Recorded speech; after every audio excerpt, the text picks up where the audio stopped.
3 মাস আগে আমি ছাদ থেকে পড়ে গিয়ে দোতলা ছাদ থেকে পড়ে গিয়ে হাতে প্রচন্ড ব্যথা পেয়েছিলাম। তো তখন লগে লগে ঢাকা মেডিকেল গিয়ে আমি চিকিৎসা নিয়েছিলাম।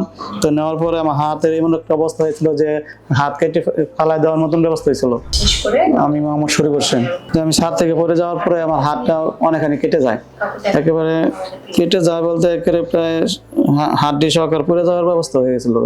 তখন আমি কয়েকটা মেডিকেলে চিকিৎসা নিয়েছি, মতন হাতে ইনফেকশন হয়ে হাতটা পচে গেছিল। ডাক্তাররা মনে বলছিল যে হাত কেটে ফেলে দিতে হবে। তো এমন সময় আমার এক পরিচিত ভাইয়ের সাথে দেখা হয়েছে। তো দেখা হওয়ার পরে উনি এই হাসপাতালের নাম বলছিল যে ওইখানে যান।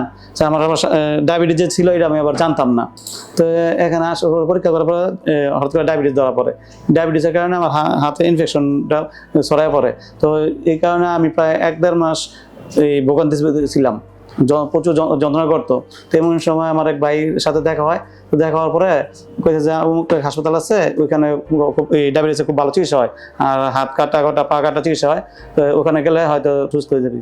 তখন আমি এবার এই হাসপাতালে আসার পরে এখানে আসার পরে ডক্টর মুগনি স্যারের আন্ডারে আমি ভর্তি হই।